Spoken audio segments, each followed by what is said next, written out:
Hello everyone and welcome to Longer and Harder, the show on the internet where we take a subject and we go deeper. How y'all doing today? It's been a couple of weeks. I gotta turn off this music before it drives me bonkers because it's playing in too many places at the same time. Hopefully it looks like I'm actually talking. Look at that. I remembered to put on my microphone. So, success, improvements. We're getting better at this, probably. Whoa! Table fell. Hobbs, cat, who did that? Who knows? We were off to a good start, and then everything broke. So, Edge is still here. He is going to be the current star of the show because he is more lively than Hobbs is. Hobbs is sleeping somewhere. But there is Edge being Edge. So yes, I have beers of the week. I have beers of the week too. And I do put an extra S on that. See, there he goes. Gonna go play with all the dice because that's what he does now. I'm gonna find those dice everywhere later. What a guy. What a guy that Edge is. There he goes. I have beers of the week. I can ask a question, all jab or not. I only ask because I've confused mate. Misinformation is from YouTube brainwashing. Sadly, I could be wrong. Just a hunch. Thoughts? Misinformation? Myth-informed? I don't know who you're talking about. I don't mind the question, Dan, but I have no quite idea what you're talking about. Misinformation is from YouTube brainwashing. Oh, not sorry. I saw it capitalized and I thought you were talking about somebody. Is misinformation from YouTube brainwashing? Brainwashing is a term that's quite loaded, so I'm not sure I would call it brainwashing. Like, I think colloquially people use the word brainwashing to mean like influence rather than like actual brainwashing, because like brainwashing is an actual like thing, but so I wouldn't go that far. Can you influence people through social media? Yeah, fucking of course. That you can do. Does YouTube involve itself in spreading misinformation? I think yes, but I don't think it's deliberate. Like I don't think anyone in the like YouTube headquarters is like, we're gonna push this one thing. I don't think that's how they do it. I think they probably sit around and like think about like what is beneficial for them as a company to like promote or stand by, and then they base it off of that. Like I don't think anybody's sitting there like with nefarious like I will make changes. Hey JR, how is it going? But I do think there's a definite like we're gonna go stick to the thing that's gonna get us the least amount of negative attention, the most amount of positive attention, which is why you see things like how YouTube does every year. They do like the Pride stuff, like they'll do like they'll change the symbol to Pride, and they're always like promoting like around Pride Month. They're like, we support Pride, but they're also complete assholes about Pride. Like they consistently promote transphobic content on channel, homophobic content on their on their page.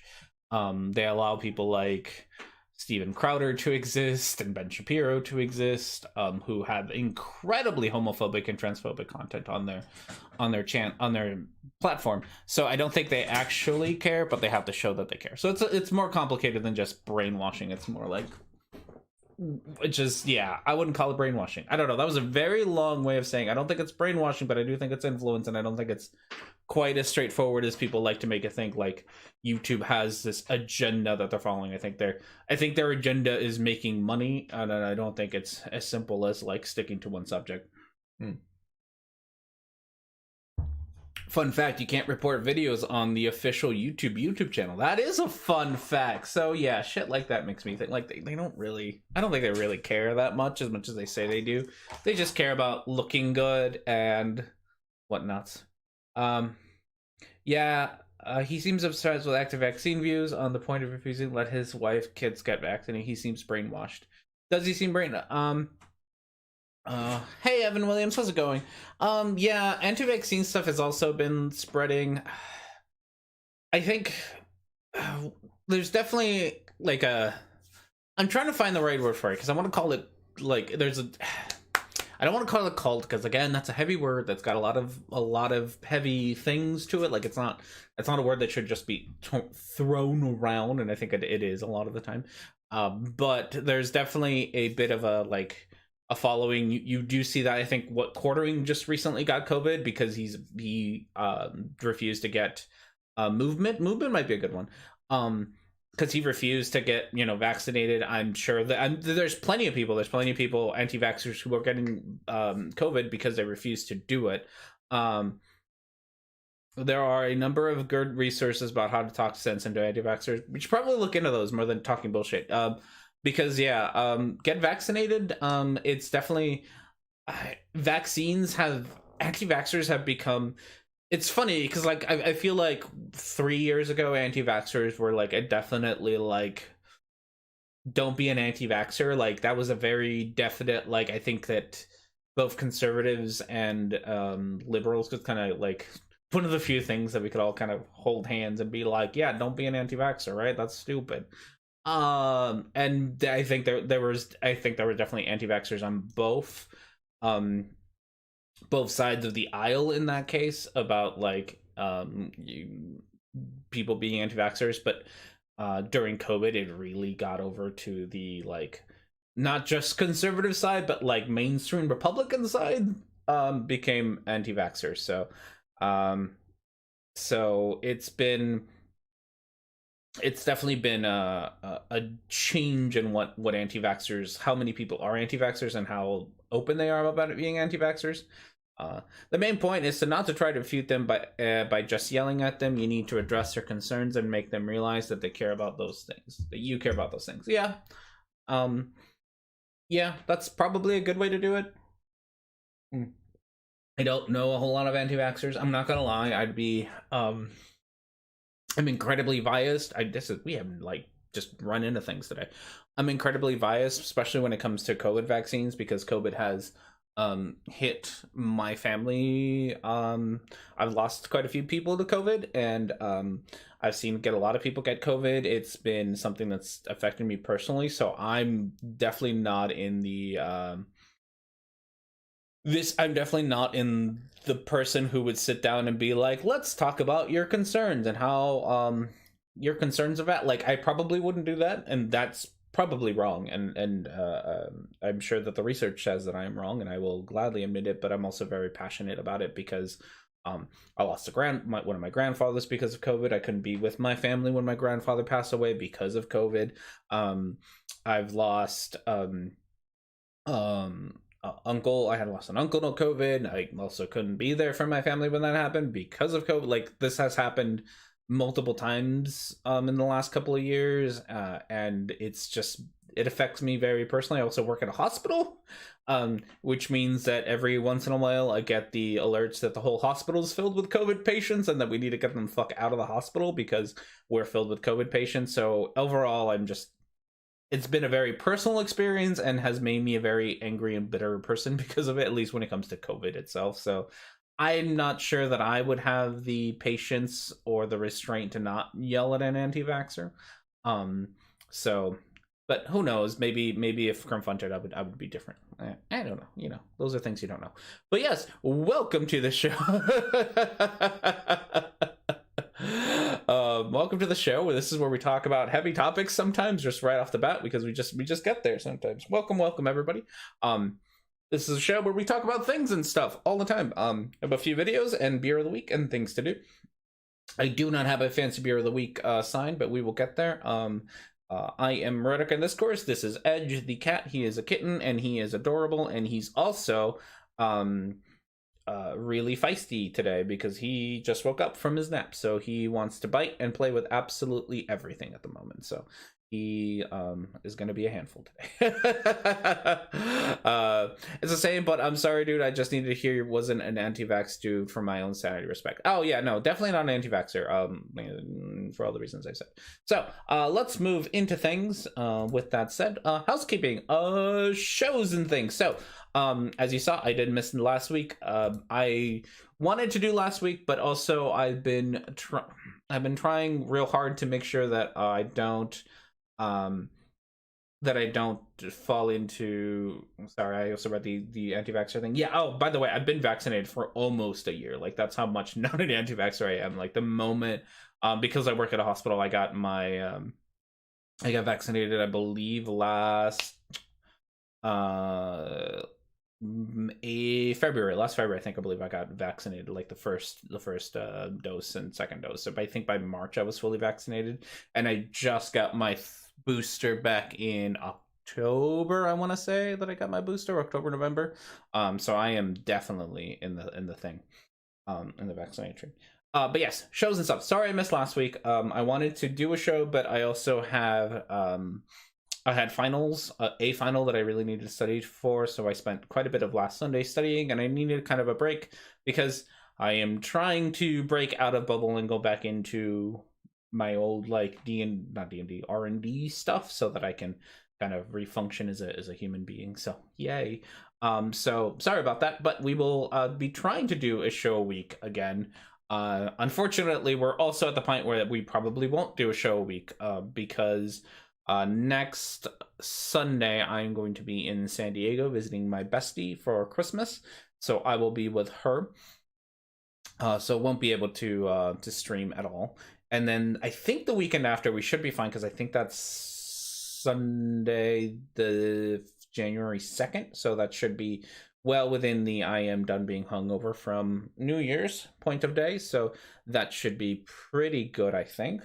But yeah, I'll keep everyone updated. So no show next week, show the week after. Otherwise you can all find me over at Rolling Left on Twitch. I remember the channel name. Rolling Left on Twitch. If you want to watch me play D&D and DM, that's a good place to see me do that. Evan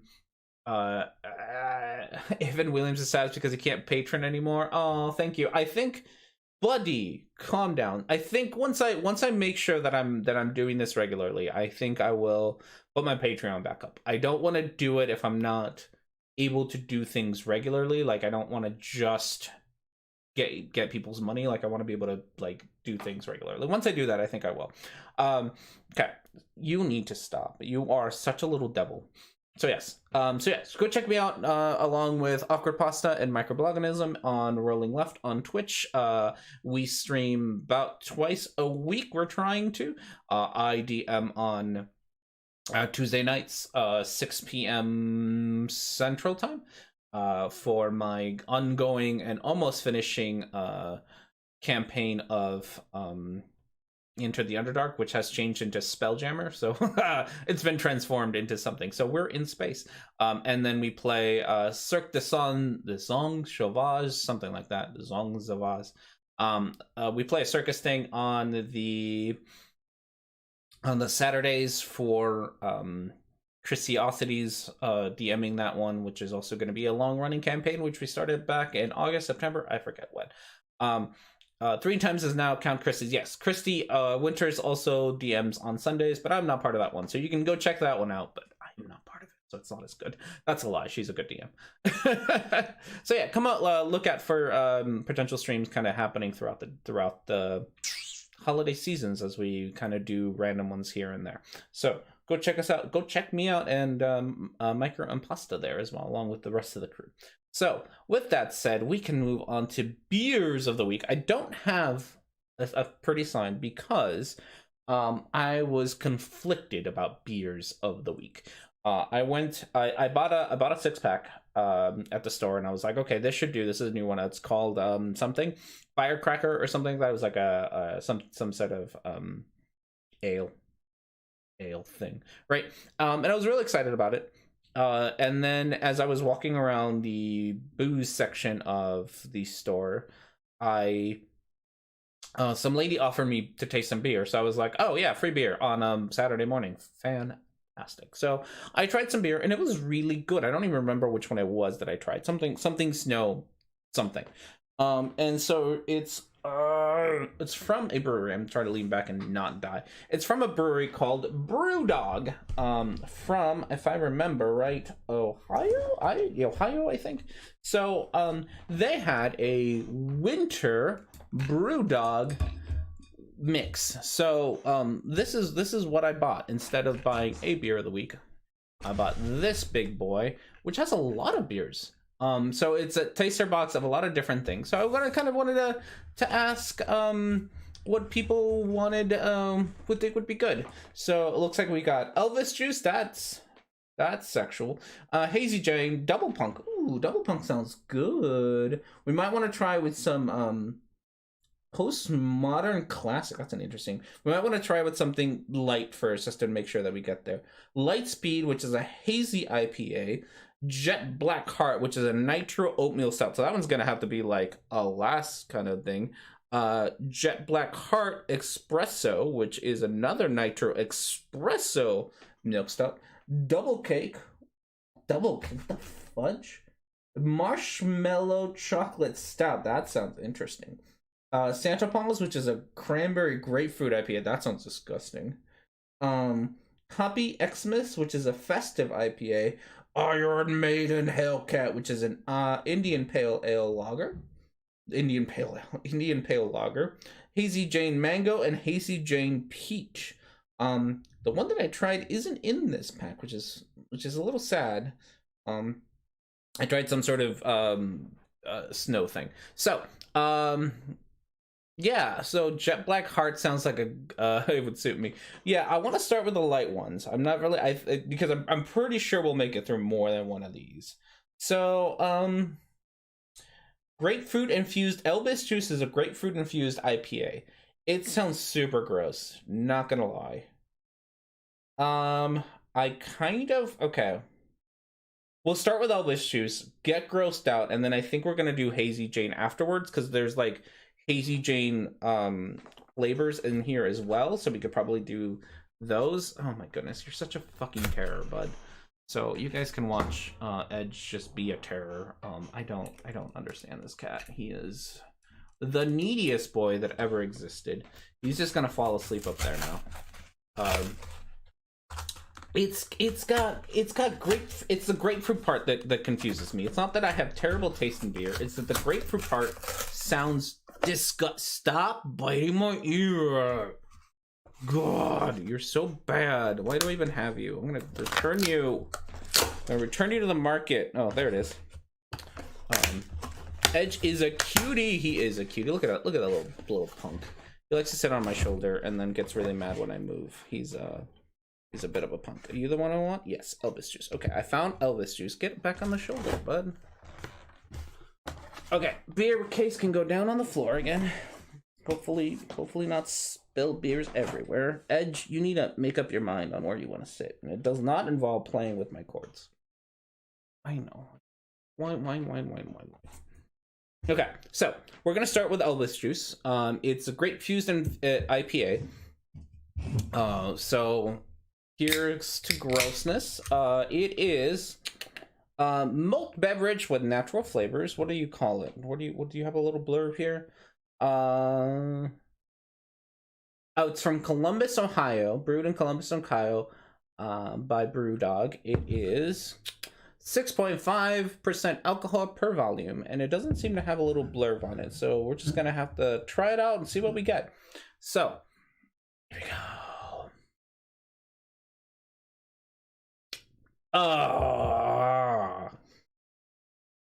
It's disgusting. It's really gross. It's really gross. Oh my goodness. I really I don't like grapefruit to begin with. Like, grapefruit and I are not friends. That is disgusting.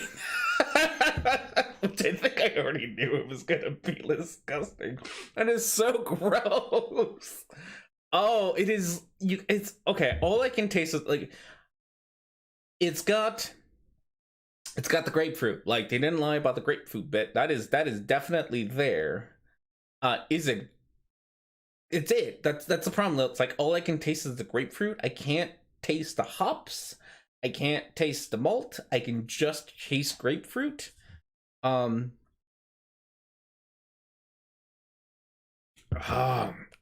Also, why the fuck am I drinking grapefruit while on meds? I'm always on meds. Like, it's ugh. And what does my meds have to do with anything? Does that change the way that ugh? That's so bad.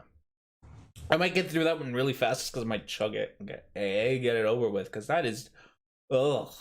That is bad. Don't drink that one. All right. Well, while I sit there, oh no, this thing got a little cut off. Oh no, beer of the week menu. Ah, it got a little cut off, and I don't like that. That's okay. We can read things. Okay, so we got a menu. I'm gonna try to. Okay, so I did kind of figure out that there's a way to do this on here. There's a way to do a poll. Ha, there is. So we're gonna try using the YouTube one. Why? Because I don't know, right? And if it doesn't work, we'll go back to upside down eye. Upside down eye, whatever numbers. Ooh, this is a lot of typing with one hand though. So oh no, okay, we're not doing this. You can only ask. No, you can only ask 4 questions. That's pathetic. YouTube, get on my level of whatever. So we can't do it there. That's okay. So with that said, we got ourselves the following videos to look at. I did kind of keep one of the ones that we were using before. A couple of the ones that we were using before. So there we go. Start polls. Hopefully that'll pop up. But you should be able to do upside down eye, vote number that you want to vote for. And hopefully that'll come up soonish. We'll see. So we got our options are number 1, Women's Conference by 21 Studio. It's a bunch of men that got together and said, hey, we should do a women's conference on it. Immigration by ARTV, bunch of racist people talking about immigration. Sure, nothing's gonna talk about that. Interview with WHO by Random or Cam. Yeah.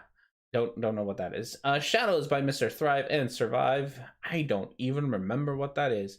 Secular Sharia by Computing Forever. I don't know why that's. I don't know what happened to this menu. I'm sure that's a thing.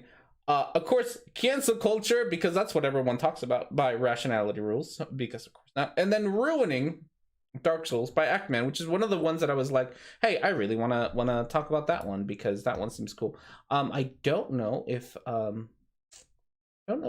this guy's working today, because he usually shows up. I haven't seen yeah, I'm gonna cancel that poll. I haven't seen what's his face show up. Cloudbot. We're gonna turn off Cloudbot, turn on Cloudbot, and see if he shows up. Because end of the day, best way to do this is turn it off and on again. So Cloudbot is back on. Hopefully Cloudbot will show up.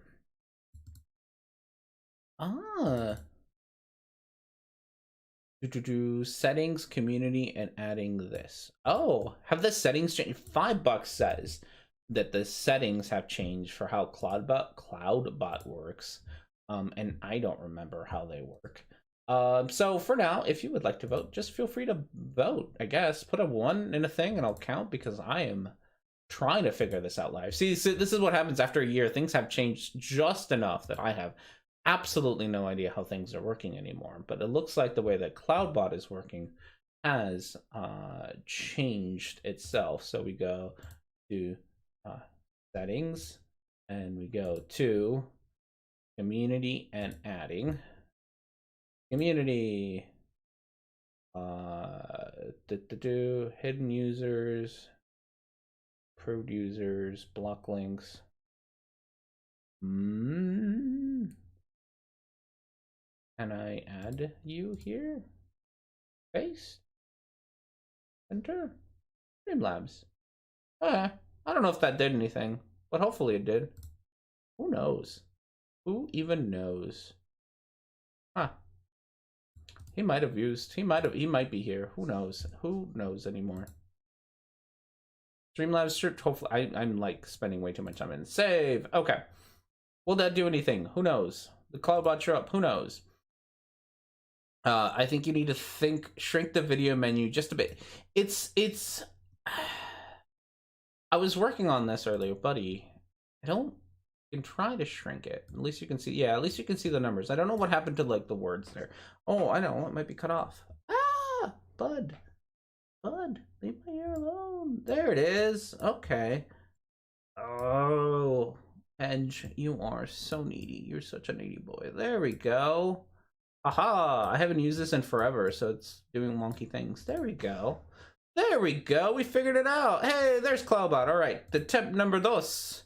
If you would like to vote for a thing, you should be able to do upside down I, vote, and then the number you would like to vote for. And hopefully Cloudbot will show up soon to help with that voting thing. There he is. Upside down vote number. So yes, Women's Conference, 21 Studio, just a bunch of sexism, immigration, just a bunch of racism. Interview with who? I think that's just Randomer Cam being Randomer Cam. Shadows, more to Singamabobs. Flat Earth nonsense. Secular Sharia, computing forever, probably being racist, is my guess. Atheist cancel culture is rationality rules being rationality rules, which I'm sure isn't bad. And then Ackman being I'm gonna go with ableist. You did it right. That doesn't mean you're right, just that you did it right. Yeah. we got there eventually. You know, we get to these places eventually. We sit around and eventually get to all the things that we need to do. And sometimes it takes us a little while. Sometimes okay. I'm not gonna lie, this beer is kind of warming up to me now that the bitterness is like shaved off like a couple of layers of taste buds from my tongue. The bitterness doesn't hit me so hard. So it's not so bad now. Did I drop the Rhetoric debate? I did drop them for, I don't even know what number I'm on. I was like looking at that earlier today. What number am I on? I'm 119, right? 119? Through something or another, I think is the last one that I am on, that I was on. Which 119 to 122 is where I left off, which is actually a decent amount in. I don't remember. I have notes on everything somewhere, and I'm gonna try to get back on it. I'm like I said, I'm trying to God, 20. I have like a whole lot of trauma from 2020 and 2021.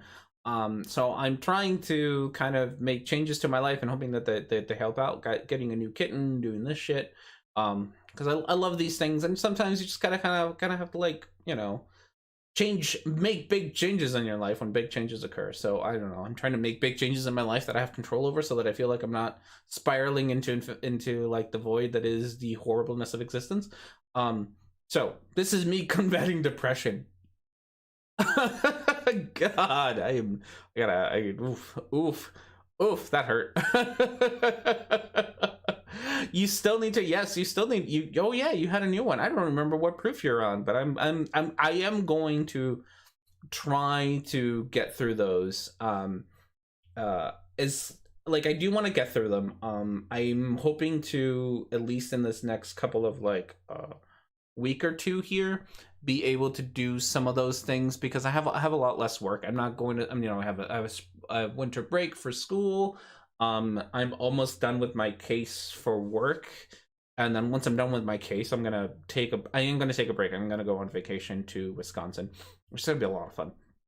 So I'm gonna take a break, travel to Wisconsin, and just kind of relax for a little bit. And I think at that point, if it takes so long, I have to start over. Oh no.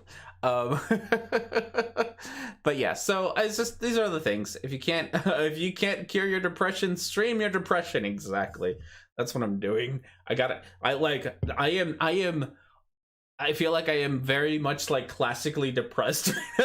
Get a black cat, color my hair purple, drink lots of beer, talk about my depression online. God, I'm pathetic. So that's what we're doing right now, talking about it. So yes, we're gonna stream our depression, drink our depression a little bit, which is unhealthy. Don't do that, kids. So hopefully get some wrinkles out. No, I am legitimately, what I'm trying to do is I'm trying to re-engage in some of the things that bring me joy, and this is one of the things that bring me a whole lot of joy, right? Like I loved doing this. I really enjoy doing this every week. It's a nice it is a nice like regular thing to do. It fits on a nice schedule. It gives me something to prepare for throughout the week. It lets me try out new things with beers. It lets me talk to people and listen to new things that, while they make me angry, isn't all that thing.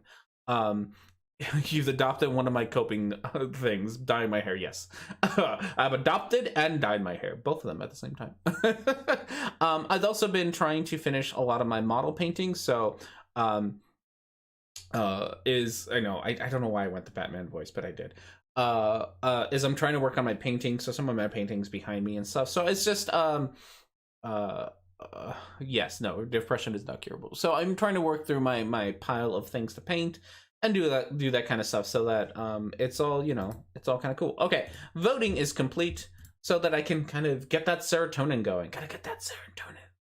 Random piercings, I've been thinking. So my one ear over here got infected, and so I lost that piercing, which really sucks. But I did get I got a whole bunch of new earrings for this ear, so that's cool. I'm trying them out. You can't really see them from this camera, but I am. Okay, the poll is resulted in a tie between 1, 4, and 6. Okay, so we'll start with 1, we'll go to 4, we'll go to 6. We're gonna try our best. That's it. That's what we're gonna do. Will we get there? Probably not. Will we get distracted? Probably. That is how we usually do things around here. So let's grab number 1, which is Women's Conference by 21 Studio. Lovely, lovely people. I am absolutely certain they are just lovely, lovely people. And this won't be infuriating in any way, shape, or form as 21 Studios. So I found out about 21 Studios because they are they're I don't know if they're incels. They sound like incels. They're incels, kind of. No, what's the other one that's like incels but not quite like incels? I think they're good at it. The one that Roosh Ree is part of. The Roosh Bee people. Oh God, what are they called? The Roosh Bee people. They're the Roosh Bee people. So, they're like one of those, and they hold a conference every year, which is like a men's conference. Not MGTOWs. MGTOWs are still different. There's so many varieties of people who don't get laid. It's hilarious. Pickup artist, thank you, pickup artist. I've been in the same dark place for a while, and my heart is with you very much. I'm finally returning to light, getting my dream job help. I appreciate you doing this, and you're a rock. Aw, thank you so much. Step through the arm. Yes, pickup artists is what they do. So they do. Thanks so much, Evan Williams. I really do appreciate it. Pickup artists are here. They do a conference, which I think is called like 21 convention. Oh yeah, 21 something, like they're showing it here, convention, that they do every year. And then I think it was this year they decided to do a convention, organize a convention for women. So these are a bunch of pickup artists who decided to organize a convention for women. And then I don't know if women showed up. But this is them. So let's see what kind of nonsense. I am sure they have a lot of nonsense to talk about. So let's see what kind of nonsense they have to talk about, because oof. MGTOWs sound funnier, I know, right? MGTOWs. Oh god, MGTOWs. Oh god, they're so fucking weird too. Like, it's one of those things. I'm gonna go off on a rant about MGTOWs. It's one of those things that, like, if you listen to the name, like so many names in political discourse, right? That sound like they sound good when you first talk about them. Like when you, like, men going their own way doesn't sound that bad, right? Like it's men in a lot of ways going against the traditions of like heteroconformity, right? Like you don't have to be in a relationship. You don't have, like, relationships don't have to define you, right? Like that, and that in and of itself isn't bad. Like, so many things about MGTOWs, like, on their own, like if you take them out of context and you look at them in a vacuum, aren't bad. So when you put them all together, you're like, what the fuck is wrong with you guys?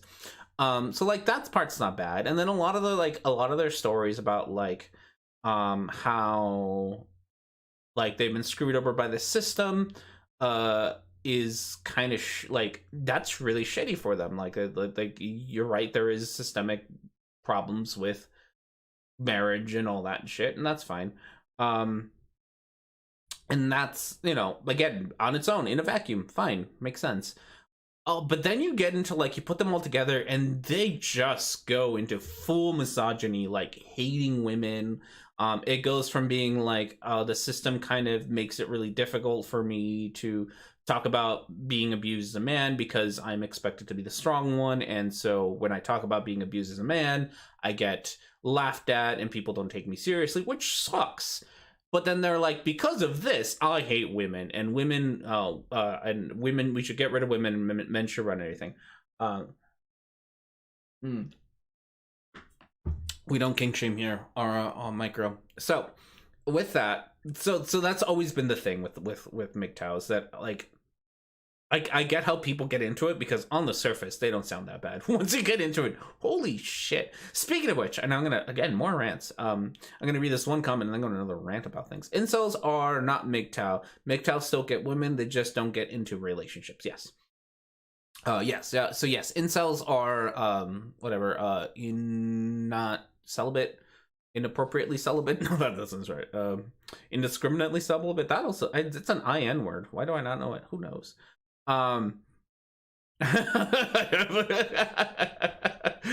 You kink shame all the time. I have lived with you and the person I get kinky with. There's a lot to unpack there that I don't want to do right now. So we're gonna talk about MGTOWs instead. So I talk about this all the time because I think it's hilarious. Involuntary, thank you, involuntarily celibate. Which I find hilarious because back when I first started this channel, years ago, one of my first videos got picked up by MGTOWs. And it was a video making fun of Essence of Thought, and I still feel so bad about it. Essence of Thought have Water Under the Bridge and all that jazz. But it got picked up by MGTOWs, and so it got picked up by oh god, what's her name? Girl does rant, girl writes what? Something like that. Lauren Strong, something like that. That it got picked up by, and so they showed up at my video and stuff, and I was like, haha, MGTOWs, I got your attention, and it was great, and I loved it, and whoo! Oh, how the turntables, honestly, because I am way happier that they're not around anymore. Yeah, and those videos still exist. I think they do. Did I not delete them? I should have. I always debate whether I should or not. But I need to drink my beer. I can't not drink my beer just because they're sitting there. This is you are in my personal space. You're so bad. Okay, so with all that, let's look at the convention. 21, the under 21 convention. Oh, I'm sorry. What? I'm sorry. What? Oh my goodness. I started reading the signs. Okay. So we're gonna pause and read the signs because this is fucking okay. So the 21 convention is the convention that I think they do yearly. I didn't realize they had the under 21 convention. Oh no. And the 22 convention, Make Women Great Again. You can tell what the political the political aims of this video is going to be. That's hilarious. Make Women Great Again. 21 University, Positive Education for Men. Oh no! Oh no, they're trying to do like a PragerU thing. Oh no! The 21 convention Patriarch Edition. I don't know what the Red Man group is over there. A 21 Summit and 21 Report. The 21 Report. I think we're in the 21 Report. Oh my goodness. Oh my goodness, look at all this garbage. I love so I love not I'm not gonna lie because I'm like not all that high quality, but I love how high quality they try to be, and yet the way that they had to like Photoshop these two is great. Like, I'm not sure if you can see it in the quality of your video, but for me, like, you can totally see the lines where like they had to like crop them out. Like they got like a high school student to crop out the background, and it's great. It's fantastic. Oh, Tony Bruno and Will Spencer. The 21 report. All right, fantastic. I love these two already. This is Will Spencer from the Renaissance of Men, here with the new 21 report. The Renaissance of Men. Oh no. The Renaissance of Men. You can tell that they're like stretching. They're stretching to try to be cool. Hi. And Suzanne Venker. It's nice to meet you. Nice to meet you. Suzanne Venker. I here. Sure. You spoke at the 22 convention. What was the title of your talk? It was "It's Time to End America's Gender War." It's time to end America's gender war. Lady, blink 3 times if you're being held captive. I know, right? What's the significance of 21? I don't know. Okay, so we can do a little bit of research. So 21 studio. No, I mean it might be like a 21st century thing, 21st century thing, like boxes. 21 studio, Facebook, salon. I'm trying to find something that's not biased, but I don't think I will. Summit, store, radio, Apple Podcasts, as seen on. So okay, I will try to show you this screen, but there are like as seen on the Blaze and stuff, which is already pretty bad, guys. You don't really have to do Rome. Yeah, here we go. Yeah, so they're very proud to be as seen on the Sun, the Blaze, the New York Times, the New York Post, the Real. I would never. Sky News. I would never be proud of that. Oh, what is this? This is hilarious. Stop navigating the war on men alone. Oh, man, that war on men, that happens all the time. I don't, it's, oh God, I hate this stuff because it's always this, whatchamacallit, like, I need to sound, persecuted. Hi, bud.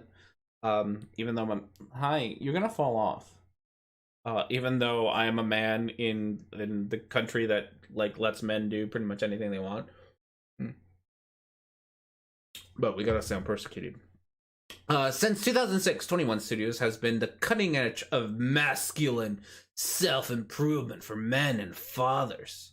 We gather the world's best coaches, speakers, experts, and mansplainers. They actually went. That's funny. That's a really good joke. Good way to do that. 21 Studios. You got me a good giggle there. Leaders of men together to equip you with the resources and ideas you need to become the best man you can be. 100% toxic masculinity, 0 compromise, 0 apology. That's that seems to be actually pretty fair. And here are their stats, because why not? God, how well can you all see? This is great. I love this stuff. 21st century MGTOW man. I love that one.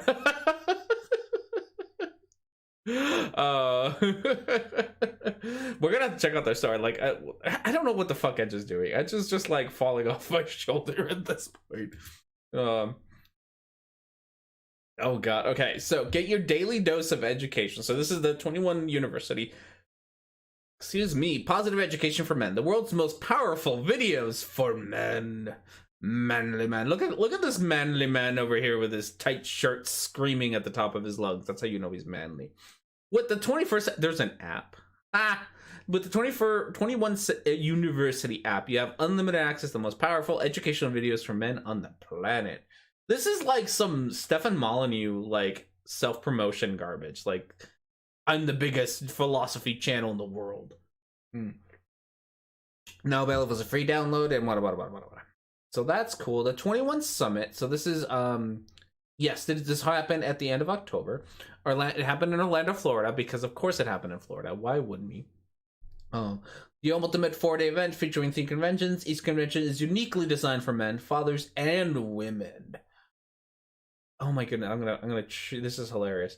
Everyone is highly focused on each group with a speaker, lineup, content, and audience. Speeches from These conventions have helped over 60 million people worldwide. So they have a picture here, and I'm not sure. Oh, I'm not sure you can see it. Let's see. Let's see if so this is difficult, mostly because there's a cat on me who's making it really hard for me to like touch keys while I do this. Bud, no. Hi. Oh, I'm on the wrong screen. Yeah, I know. No, I am a disappointment. Yeah, you're gonna go now. You're like, stop moving around, human. My cat is just very disappointed that I'm not paying enough attention to him, so he's found himself another spot to hide. Okay, so I mostly wanted to make this a little bit easier for people to see, because this page has a lot of great content all around. There we go. That's a little better. We'll close it there.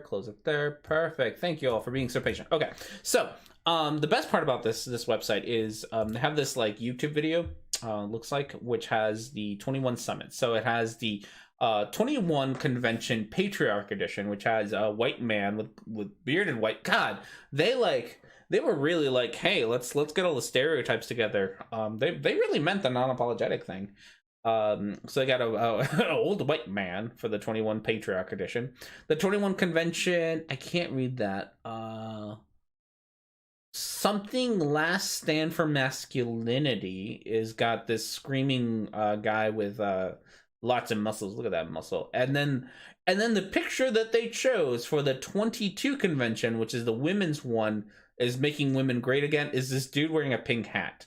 A pink MAGA hat, it looks like. So that's what they decided that they were gonna do. That's like, yes, women, come listen to men talk to you about how to be better women. Because you never have that happen. You never have that happen to you on a daily basis. So instead, pay me to mansplain to you an experience that you as a woman have never had. Imagine being a woman and being like, you know what?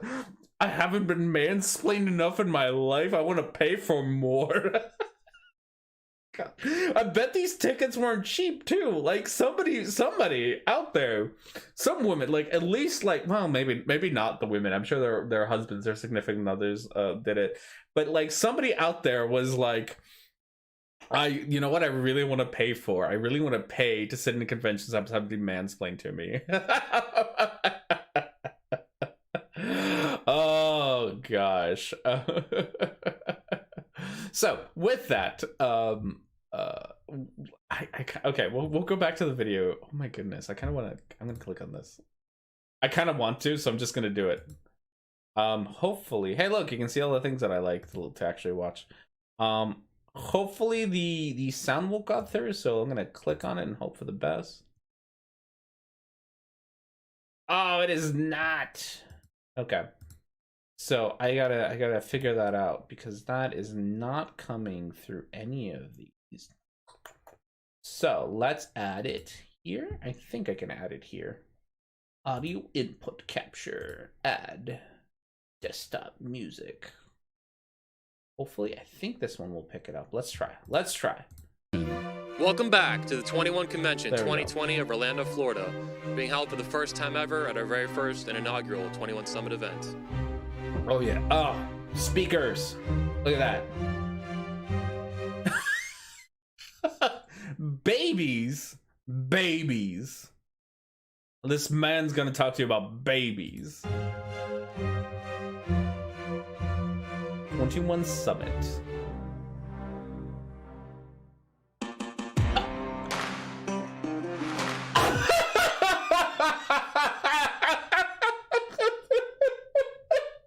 I am absolutely certain that somebody in their studio was like, I know how to look super cool.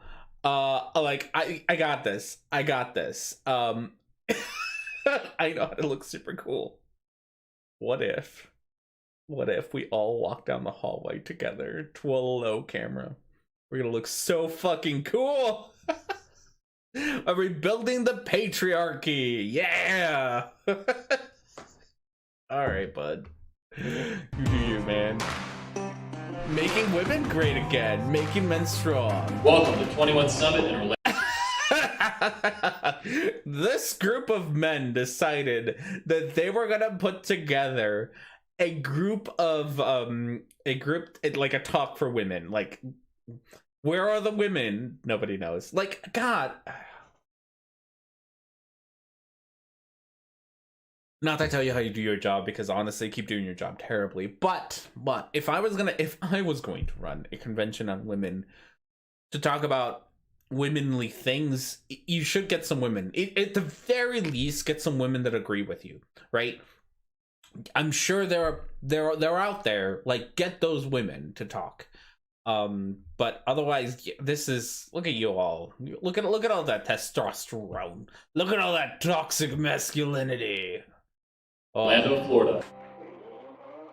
15 years? Have they really been doing this? Well, here we go. We risked again. They had Jesse Lee Peterson! They genuinely... The right can't do optics. They really can't. Oh my god, they had Jesse Lee Peterson. If you don't know who that's Jesse Lee Peterson, he's fantastic. Is he still alive? Did he die of COVID? I don't know. He's an old black guy who is incredibly racist. If I remember right, he thinks like slavery was good for black people. He's just bad, like all around. The Serves did a whole like interview with him, which was pretty good. I feel like David Parkman. I think David Parkman also talked to them. So those are two interviews that are worth listening to. Is David Parkman with Jesse Lee Peterson and the Serfs Jesse Lee Peterson. Go Google that. Excuse me. Google that. It's fantastic. It's great stuff. So that's really funny. Okay. They weren't allowed to talk to other women besides their wives. Yeah, probably. Makes it real difficult to organize a women's convention when you can't talk to women. Oh. With the 22 convention, the Elliot. Patriarch and 21 convention, all three stages together in one event. Not only did we sit down and say we're going to come together meet in mass, but we're going to take it a step further. We are going to dare. Oh, they actually do have a woman. Woman who we should acknowledge. Okay, Jennifer Molensky. I'm going to have to look you up. Woman. Have a conversation about the sexes openly, honestly, and engage the guys. Like, I am amazed at how well this went. We did a brand new event, we did the second Patriarch, and we did the main event for the 19th time. It's so much more than sitting in an audience watching a man on a stage. So much more than that, even though we only have shots of that. Conversations in the hallways, the connections that people make. Goodness, this is hilarious. All right, we're gonna stop that so we can go back to our nonsense over here. That is hilarious. That's a hoot. I love that. I love that so much. Okay, so let's go. We're gonna go back. Paul and Morgan even had problems with JOP. Did they really? Pac-Man, yes, David Pac-Man. Oh god, that's hilarious. So we're gonna listen to this woman who I think was in the convention. We should. We really should do a Paul and Morgan. We haven't done a Paul and Morgan in a while, or the other one. Girl Defined. Is that the other one? Yeah, gotta do Paul and Morgan. God. Oh wow. Okay. So what were some of the subjects I can imagine that you covered in that conversation? So I opened up talking about the piece that I wrote in 2012 for Fox News called "The War on Men," which ended up going viral because feminists got a hold of it and had apoplexy, and that caused it to go viral. And so that was kind of a whirlwind experience. Oh no, you wrote something stupid on the internet and people picked up on it. The War on Men. What was her name again? War on Drugs, no. War on Men by War on Men Fox News? Did he say? Did she say? I want to read this. I'm getting so distracted because this is hilarious. Oh. There's also like a Laura Ingraham like bit to this. That's funny. Okay. The War on Men from 2012 on Fox News by Suzanne Venker. That's her name. Oh, look at this guy. He wants to get laid. How to Choose a Husband. Oh, she's giving it a whole book. That's neat. Look at you being a writer and whatnots. Her name is Karen. Look at her. Her name is Karen.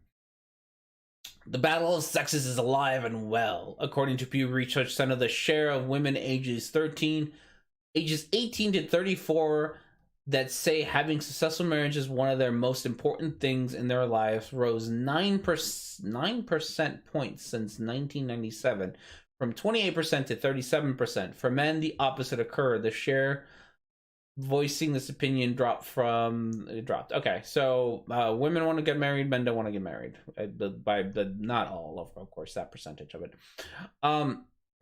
Which is so there's always marriage. I really shouldn't talk about marriage. We're gonna move on.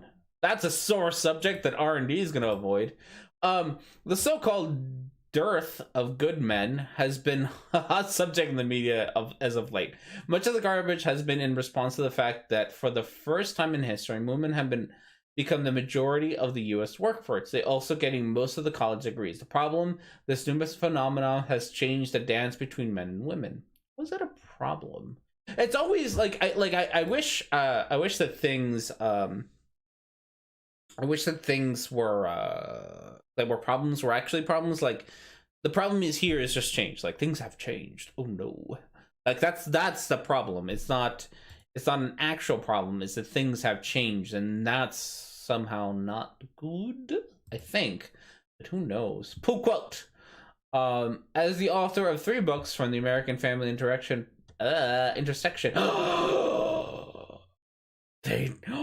at these guys talking about intersectionality. God, intersectionality has totally dropped off the radar in the last couple of years, hasn't it? It's been cancel culture and wokeness now, but it used to be intersectionality. But look at them talk about intersectionality here. As the author of 3 books on the American family and its intersection with pop culture, it spent 13 years examining social agendas as they pertain to sex, social agendas, parenting, and gender roles. During this time, I've spoken with hundreds, if not thousands, of men and women, and in doing so, I've accidentally stumbled upon a subculture of men who've told me, in no uncertain terms, that they're never getting married. When asked why, the answer is always the same: women aren't women anymore. Oh no.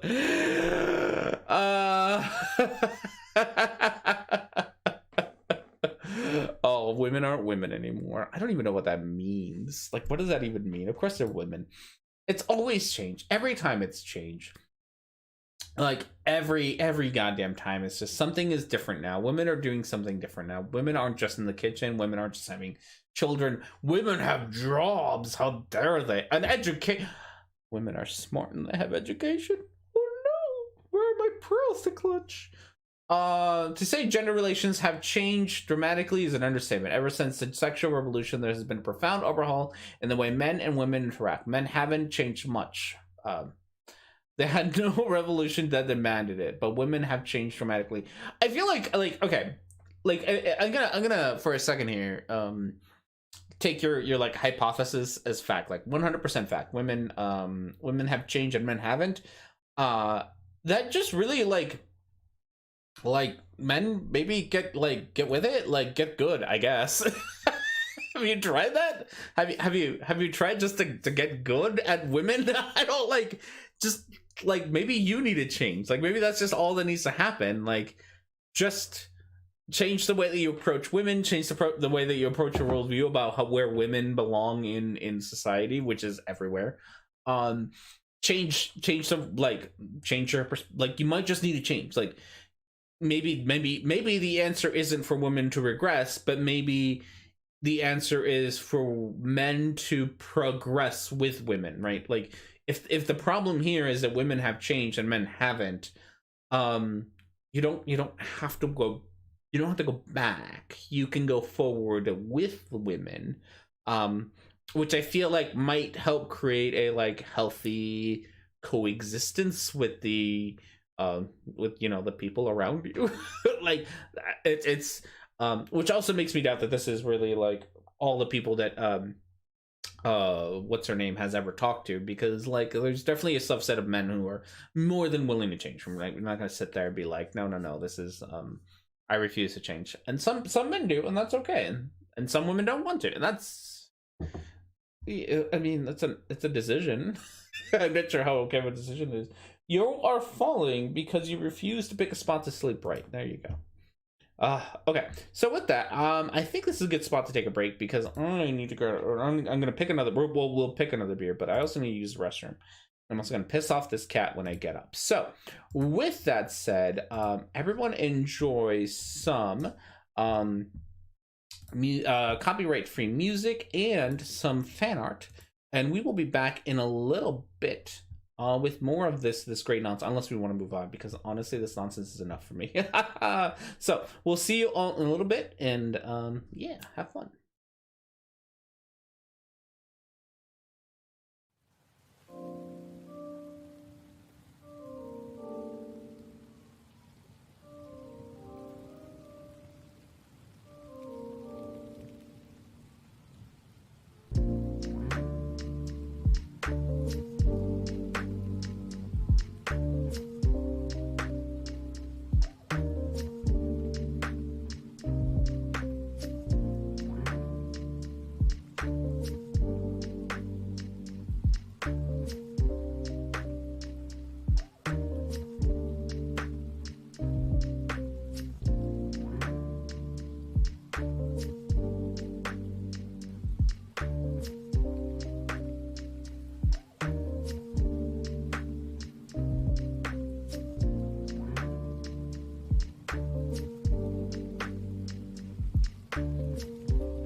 All right. Oh, music's still going. I gotta turn that off.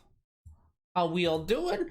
All right, so we got our next beer to pick up and decide what to do with. Let's get that off the screen.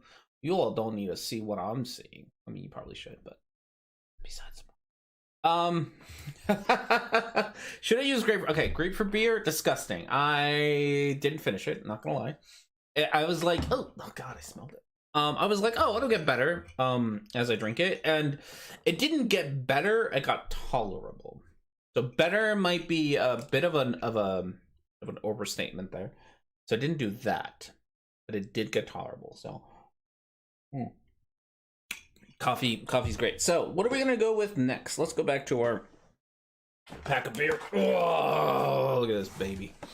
I think I want to do something darker. I don't want to do one of the fruity ones because that was disgusting. So let's see, what can we go with? Go down. There we go. I'm thinking we do. Why do you have to knock over all the dice? You can just knock over some of the dice, not all the dice. I kind of want to try.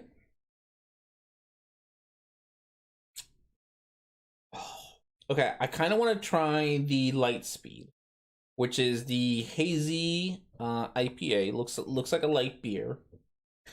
However, the Hazy Jane also sounds good. So either one of those is going to be your taste in beer still sucks. No, it does not. Double cake. So we got a suggestion for the double cake, which is the marshmallow chocolate stout. That's going to be a big difference from the grapefruit beer, which is fine. I'm going to save this pack for like the rest. Like we're going to drink these beer for like 3 months. Okay. Double cake? Okay, we'll try double cake. See where in the world double cake is in this pack. Not in there. Man, there's a lot in here. Hazy Jane. Christmas. Peach. Probably at the bottom, that sucks. You don't look like anything we have here. Oh, you're the regular Hazy Jane. Got some weird words on it. The Christmas one. Hoppy Christmas. That's funny. Ah, there it is. It's not at the bottom. Bright Side, not at the bottom.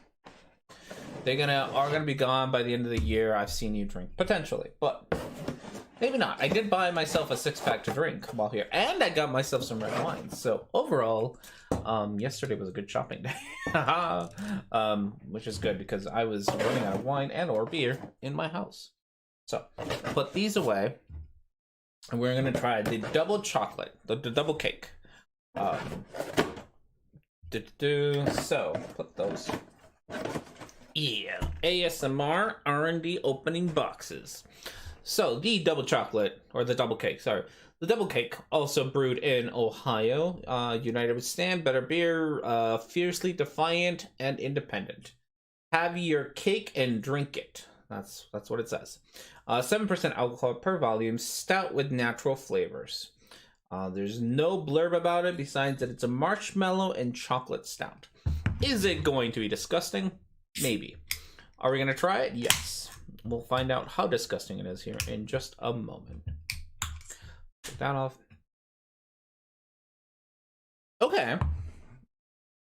Okay, so not bad. The smell isn't bad. If it tones down the sweetness and the marshmallow flavor, this might actually be good. But we'll see.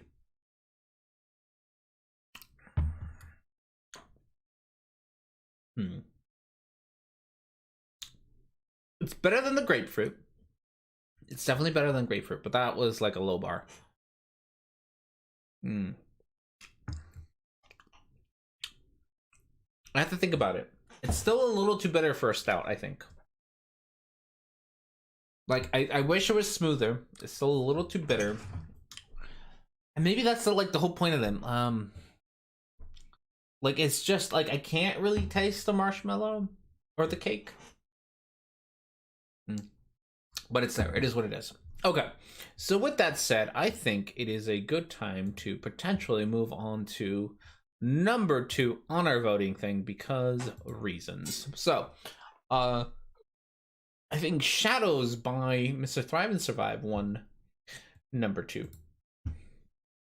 So let's give that a quick listen to and see what Mr. Thrive and Survive has to say about everything. I'm sure he's a very opinionated individual who's got lots of opinions. All right. He also got a really small video. I don't know why his video is so small. Not gonna. I just don't know why his video is so small. It just is. Everybody risks Mr. Thrive and Survive. Really I get this one too, comment so much. This is from like 2019 or something. It's a really old video. I currently don't have a beer, but I have rum. Rum's all you need sometimes. And I'm going to show you this comment in a minute, that I've got to make a video about it. I cannot still, after 5 years, believe the depths of lack of thinking that people will apply to daily lives to remain in a belief system that makes no sense or absolutely displays no evidence whatsoever to support. So he's a little loud. I can turn him down. He's not loud for me, but that doesn't say much. Hey, I think I debunked this one once. Did you? They won't even question Probably. it, even with no evidence.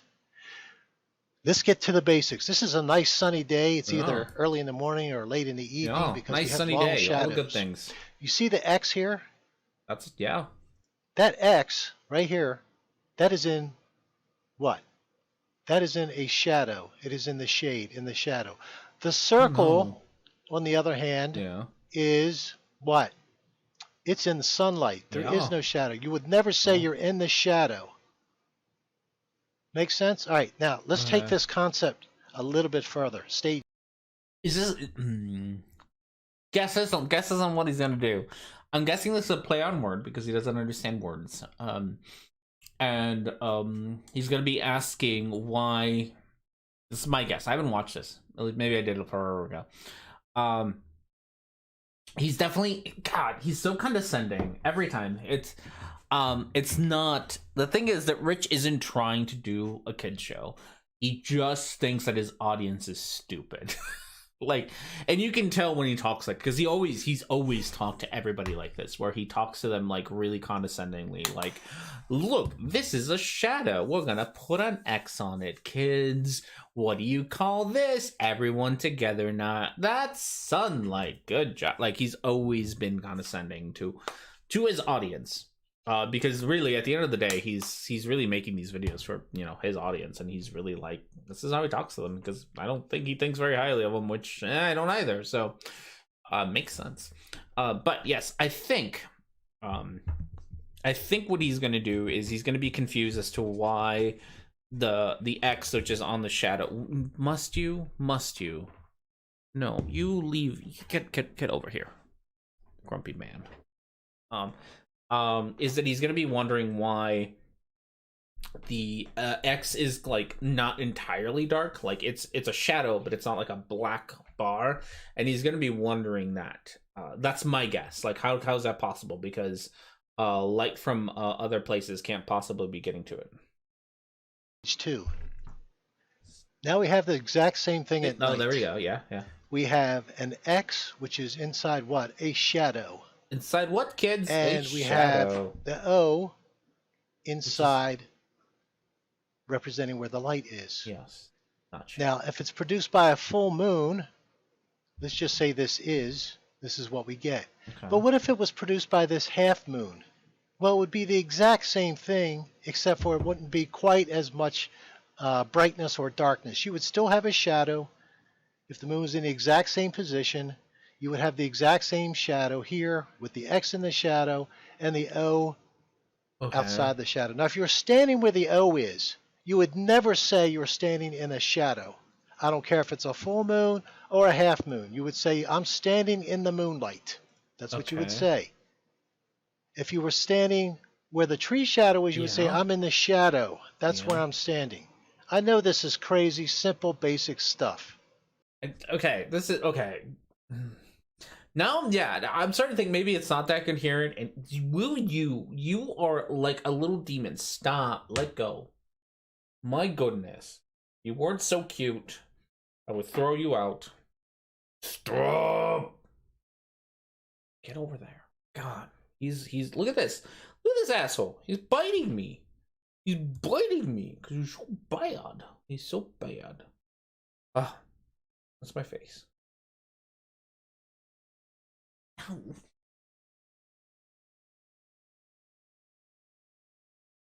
Okay. Sorry, he's so cute. I love him. He's adorable. Okay, so with that said, I'm guessing this is some language thing. Like he just does. There's going to be a word that sounds like shadow or is shadow or something shadow, and he's just going to be like, why does this word like not have the same meaning that I think it should have? Because like so many people, a word should have one meaning all of the time and cannot have multiple meanings. That's my guess, is that that's what we're gonna do, I think. Right? But let's take a look at the comment. Now, to hold on to the moronic, and that's what I replied to this guy, this is moronic. The moronic idea that there is an umbra penumbra, which you cannot go out with the sun and demonstrate with any object, ever. An umbra penumbra. Oh, okay, that like you can't demonstrate you can't demonstrate that shadows are like darker in some areas and lighter in, like, why can't you? I don't you can't, like, you really can, like, where's my camera? Like, okay, I think actually probably there on my door is a pretty good like you can see everywhere, like here where like some shadows, let's look at the can I make me the only thing on screen? Probably just camera. There we go. You can see like the shadows on my posters. Like you can see how some of my posters are like, some of the shadows are lighter. Oh god, trying to point backwards is hard. Like the center, or where the shadow really starts, is really dark, and then the other parts are really dark, or really light. Sorry, really light. So that's more or less the same concept. So this idea that you can't show it is weird, because like there, I don't know. Why are you attacking me? You want to play? I know you're such a naughty cat. Gosh, look at this asshole. You're so cute. I love you. Okay, so I think that's what it is. It cannot be demonstrated. But to hold on to it, I've been in a partial eclipse. There is a shadow, you Nimrod, and it's always a personal attack because they have nothing else. There is no evidence. This is no evidence. If the sun is partially eclipsed, yes, just like this, yes, you might be in diminished light. The shadow might not be quite as defined from the non-shadow area, but if you have the same tree as we had before, it'll produce the same shadow, and you can be standing in the shadow if you're behind the tree. This, like, okay, you're okay, like even in your picture, you can, like, the picture is bad, but even in your picture, you can tell that some parts are lighter than other parts. Like, look, oh, buddy, where the X is on his picture, it is much lighter than where if you were to move the X up to where the shadow starts at the base of the tree, like there. I think that's what he's trying to say, is that like you can either, I think. But maybe he's trying to say that, like, you can either be in, like, you were either in full shadow or no shadow at all. Like, there is no in-between shadow, which is, I think that's what he might also be trying. Oh. It's the same shadow, yeah, and you can be standing in the shadow if you're behind the tree. This, right here, is not producing a shadow. Just like a partial moon does not produce a shadow. You would never say you're standing in the shadow when you're in moonlight if it's a half moon. So why would all of a sudden during an eclipse, when part of the sun is obscured, are you calling it a shadow? You're not seeing. Okay, yeah. So it is just a confusion of words. Like, he just doesn't understand words that you can. Okay, so this is fresh. Will you stop biting me? Is that?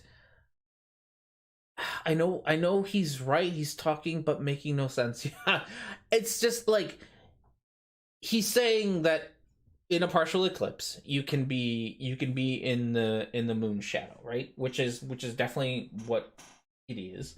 But it's not. I mean, you could also say you can say you are in partial light. And both of those statements are true. Just like you can be in moonlight, like you can be in partial things. I think he's just confused about the fact that words can have degrees. Like you can be in some degree of something, and you don't have to be in full thing and full nothing. I think that's what it is. I'm confused. Not gonna lie, here's why you're calling it a shadow, right here. Because some of the biggest liars of all time have come up with this ridiculous, crazy thing called an umbra penumbra that the sun produces that you cannot demonstrate with any object. Mm-hmm. And why do they hold on to this? Mm-hmm. Well, we'll get to that in a second. They're saying because this person up here on the earth is experiencing a partial eclipse, they're in a shadow. Yeah. Absolutely ridiculous. Okay, why? Can you apply logic to logic? Or do you have to just come up with this imaginary BS like you just got it from Disneyland to believe in your theories? What? What? This is why right here. What? Because otherwise they can't explain without an umbra penumbra. He doesn't get the diminished light is basically... Yeah, I think he thinks like all shadows are this... I think... And again, this is the problem with trying to figure out what flat earthers think. Like, I think he's saying that shadows are just dark and there are no such thing as like light, not light shadow, that's a weird what term, but like not full shadow. Like, yeah. Like the only shadows I think that exist in his brain are full dark shadows. Umbra, why the moon stays in a shadow, even in totality, for over an hour, but much, much longer than hours at a time. What they're calling the shadow of the earth from a penumbra, which does not exist. I've done videos on this before.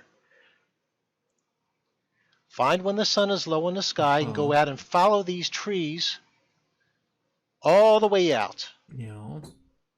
And you tell me if you get an umbra penumbra. You will not. You will not get an umbra penumbra. Like, okay, so I mean, you could. I'm taking him way too seriously, but you could take a forget what light sensors are called, but light sensors, right, and measure the lumens of like what a shadow like at the trunk of the tree would be versus like the shadow, like how much light you're getting further away, and you could probably find a difference in the brightness. That's really taking you're really taking this whole shadow thing seriously. It baffles me. Because like you can literally look around anything and see shadows. I'm trying to find all the things on my desk that can cause shadows, but I don't really want to set things up. Like it's a part of the shadow that's not as like the penumbra is just a part of the shadow that's not as dark as the other parts of the shadows. It's just applied to bigger when we talk about shadows on the moon or for like physical objects. It's the same concept, just bigger, which is very confusing that you can't scale those things up. Like you can readily see them in real life, but somehow they don't apply to big objects. Like they only apply to little objects. That's a little wonky. What you will get is you will start to get the degradation on the outside as light that scatters from the earth creeps in once it gets past one diameter distance. Buddy, you really just like you just explained it. Really just explained the thing, right? Like you did the thing and you explained the thing, and that's great. You're just not happy with the way that it's called, but you literally explained it, and like you call it the degradation of shadow, which is okay, but like that's, you are talking about the same thing, so you do see them, but you just don't. Again, you guess you don't like it when it's applied to big. Yeah, the number doesn't exist because I have renamed it, I guess. That's an argument. And go ahead and measure. Yeah. the diameter of the blocking object. A tree pole, a tree pole or a a light pole or a light post that has symmetrical shape all the way up. That's the best to do that. You go out as far as you can when the sun is very low, and you show me a number penumbra in a picture. You won't be able to do it. And guess what else? The shadow, although longer because it's at an angle, and of course at a solar eclipse, we get a solar eclipse when it's total at high noon, or when the sun is highest in the sky. So we don't have this effect. The shadow is never then larger than the blocking object.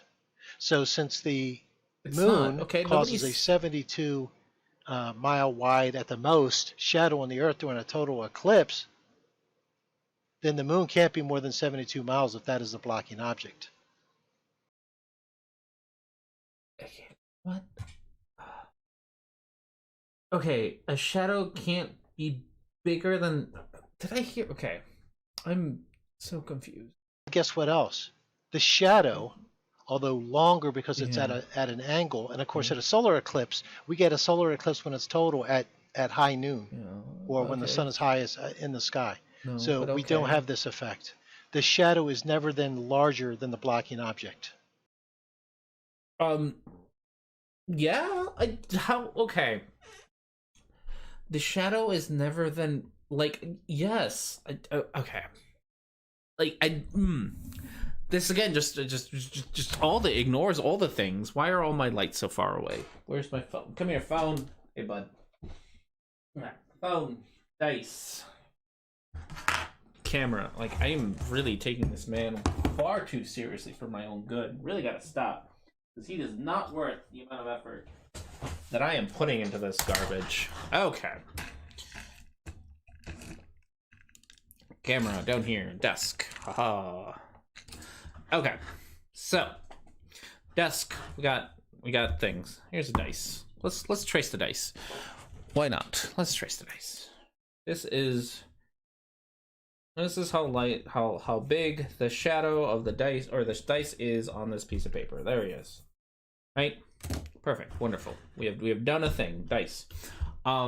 So according to Mr. Thrive and Survive, we cannot make a shadow bigger than the original object. Like that's his thing. So let's put it on this side so that it's not a little bit visible on that. Okay. So if you hold it, and hopefully I'm not blocking out, totally I'm blocking all the things.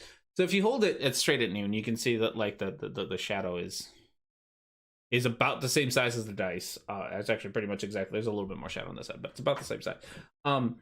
But hopefully, let's do it. Maybe we can do that. There we go. Like, there's the shadow. I'm gonna make it real big. There's the shadow when I put it in the thing. So here's the old shadow. There's the new shadow. Like, it's way bigger. I don't like.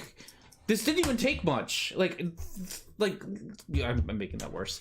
Like, one shadow, original shadow. There's the dice. There's the big shadow. Like, I'm frustrated because I did this with the shit in my room.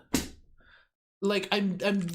That's the frustrating part. It's not like I didn't need fancy equipment. Like, I didn't go get fancy equipment, right? Like, I wasn't like, let's go do fancy shit. I literally just pulled out a flashlight and an object and made a bigger shadow, and I don't understand why that's so difficult.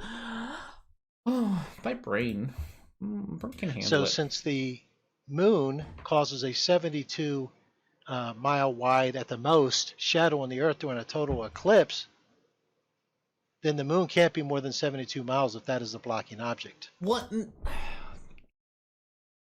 Even that doesn't make sense. I am so confused. Okay.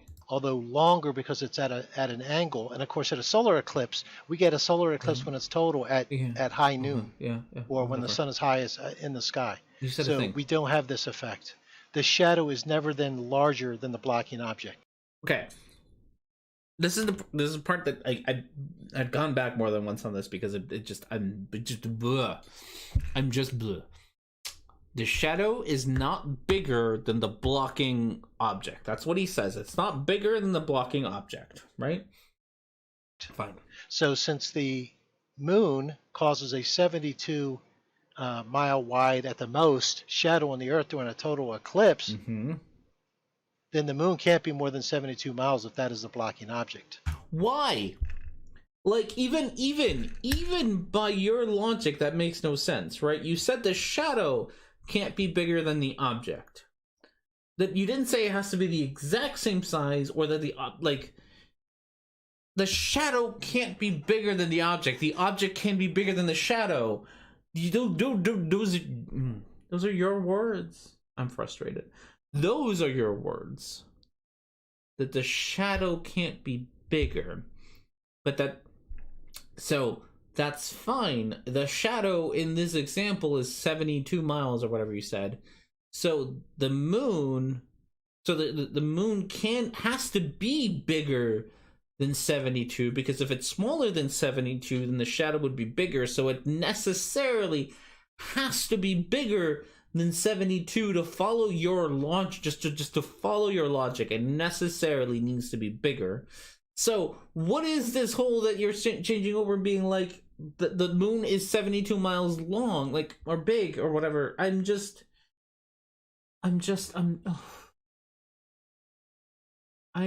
so the shadow plane will be the same size no matter how high it's flying. I don't get it. And there is no umbra penumbra that we can demonstrate with the sun, even with atmosphere scattering, which would produce this degradation effect, which we won't get in the void of space.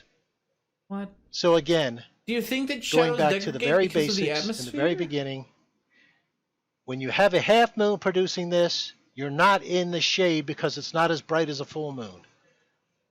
Please stop being moronic in your thought pattern. Start thinking outside the box. Start applying critical thinking so that you can understand the truth of the world around you, and more importantly, you can understand how much you've been lied to. Okay. Take care. Sure. Thanks, Rich. I'm still flabbergasted by all of this, mostly because just everything, honestly. But I did like the insult that he threw at the end after being all clutching his pearls earlier about being insulted. So that's great. That's good. Good stuff. Hey, we finished the video. We'll give ourselves... Okay, we're going to give ourselves a break because I got to pee again because I have a tiny bladder. But then I think we have enough time. We can probably do a little bit of Russian Other Rules this video. So we'll do that and give ourselves some congratulations. And we'll be right back.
Okie dokes. Let's try this again. Has either shrunk because of the age or because he's gotten more insistent. I don't know. It's just. Did I forget the music? I did forget the music. Haha. Sorry. My bad. That's okay. We're back. We're back real quick. I really. Sometimes you just gotta. Sometimes you just gotta. Okay. So the last video for today is rationality rules. Talking about cancel culture. So brave. What a brave individual that rationality rules is, talking about cancel culture. Don't you know he's been canceled before? And like, yeah, like he's been canceled, and he's so fucking frustrating. He's so annoying. He's so annoying. Just entirely different. Oh yeah, we got boobies now. He did a while ago when Richard Dawkins was being Richard Dawkins, which is, to be fair, a lot of the time. He put out a video being I'll talk about things. Okay, let's do that. A while ago, he Richard Dawkins had his Humanist Award. Do you want to grow your own? Had his Humanist Award revoked, or like he was taken off the list of like people who had been awarded the Humanist, something like that. I forget exactly the details. But either way, the Humanist Society was like, no, fuck you, Richard Dawkins. You're a fucking transphobic asshole, and you no longer represent the humanism, really, and what the Humanist Society represents. And fair enough. Like, Dawkins has probably always been transphobic and racist, and it's only recently that he's gotten bold enough to say it. So he has when he did that, rationality rules came out and was like, oh, I've been canceled before for my comments that were seen as transphobic. And it's like, no, like, your comments were transphobic. You did a lot of transphobic shit. And it was just him like trying to defend Richard Dawkins and then explaining how he got better, and like, hey Richard, like, I've been through this too, just learn from your mistakes, even though he never did. So it's frustrating. Okay, so Rationality Rules is now going to talk about cancel culture, because that's the hot topic nowadays. I should talk more about cancel culture. Why, hello my fellow apes, I hope you're well. In a recent video, I expressed what I consider to be the 3 biggest mistakes made by atheists, and towards the end I revealed a potential mistake that I had to drop upon considering counter-arguments, and especially a specific reductio. The alleged mistake was moralizing and politicizing secular activism, that is, more than less, gatekeeping atheism, or... So I don't remember, I didn't watch his other video, but it's got something to, like, he's pretty much just pissed that atheists have, so okay, he's one of those atheists who's like, atheism just means the disbelief in things, which not wrong, right? Like the disbelief in a god, which not wrong, but that doesn't mean that there aren't, like, he's gone Travis Belkin. Yeah, his hair looks awful. Come on, man. It's the one side hair is the way to go. I could probably mimic him. Look at that. Just look straight in the camera. There we go. I got the rationality rules. Look going, guys. My bald spots. We both balding, buddy. Both balding on the side there. Look at us balding on the side. Woo! Give it about another inch before I start cutting off my hair. So yes, no. So his whole thing about gatekeeping atheism is that he's very much so talking about like atheist communities, right? So because he's not wrong about gatekeeping else, you can't gatekeep atheism. Like, the only thing that really makes you not an atheist is if you believe in gods, and you're being an atheist is kind of a wonky thing to say you are, but no, you don't have a weird beard, it's true. But that's about it. Like, but I think what he's pissed about is that a lot of atheist communities / humanist communities have standards, and that's the thing that he's mad about, because humanist societies, atheist groups, they tend to be groups, the communities, right? And those groups and communities have usually have standards, which tend to be like don't be an asshole and things like that. Which could go from the very basic, like, so for example, like the atheist community of Austin has like none of it, so they just let assholes in there all the time, and people can be transphobic and sexist and all that jazz there, and it's fine. To some other communities like the Humanist Association, which was like, Dawkins, you're being transphobic, we're going to take that away. And so he's kind of conflating those two, which fair enough, but he's just pissed that atheist communities have standards and they hold each other to these standards, and he says that people shouldn't have those, I guess. So yeah, that's a really long way of saying he's mad that people have standards. But yet another way, ostracizing secularists and atheists who don't also endorse certain moral and political positions. Now, what I want to do here... See, there we go. So, ostracizing atheists who don't, and secularists who don't endorse certain moral and political things. So there's there is something to be said. Like, I don't... There are certain political and moral's a little bit weird. There's certain political arguments that and stances that I don't think you can take and still be an atheist. Like, I don't think you can, for example, be like anti-gay marriage and be an atheist.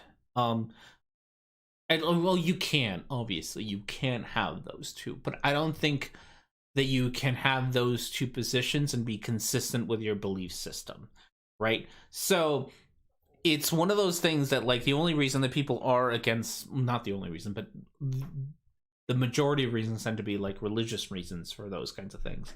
So you can't holding on to that kind of bigotry without religion involved is kind of wonky. Like, that's a lot. Like, then you're just being a bigot, which, granted, being bigot with religion is still being a bigot, but like, you don't have the excuse of religion at that point. You're just kind of being a bigot. And so his whole problem really boils down to, he wants to be a bigot, but his bigotry isn't allowing him into atheist groups, because atheist groups are being anti-bigotry, which they can be. And again, I think you can call yourselves an atheist and be a bigot. I don't think those two things are exclusive, but atheist groups are going to set their own standards and be like, they're going to set their own standards, and if you don't want to be by those standards, don't be part of that group, or they might not let you be part of that group because you're a bigot, and that's fine. Like, that's their prerogative for their group. They don't have to follow your particular system of let all the bigots in. Like, they don't have to do that either. Like, that's the other bit of it. Like, you want to have, right, you want to be a bigot, and you want to be accepted by atheist groups at the same time, but they really don't have to do that. Mythicism is certainly a bigoted atheist group. Yeah, no, the Mythicists of Milwaukee, great example. There's plenty of very famous atheists who are bigoted, including Rationality Rules, David Silverman. What was the one group that was allowing Krauss to talk in? I think that oh gosh, that was like a while ago. Atheists of America, maybe, that was allowing people to be bigoted. What was that other group? Godless Cranium helped start it, and then they kind of kicked him out, and that's kind of what I remember them for. Oh, what was their name? But they were pretty much allowing like a bunch of transphobic and racist speakers on their panels and stuff, like that kind of stuff. Like, it exists. So I think in since we kind of Abby pointed out that Mythicists Milwaukee is a bigoted atheist group, like, I am pretty sure that they wouldn't, like, the same kind of Faithless Forum. Thank you. That's who it was, Faithless Forum. Like, I'm pretty sure that groups like Mythos Milwaukee wouldn't allow non-big, like, contrary viewpoints as well. Oh yes, you're right, they do. I remember they said that. I'm so sorry, Christy. Yes, thank you for reminding me.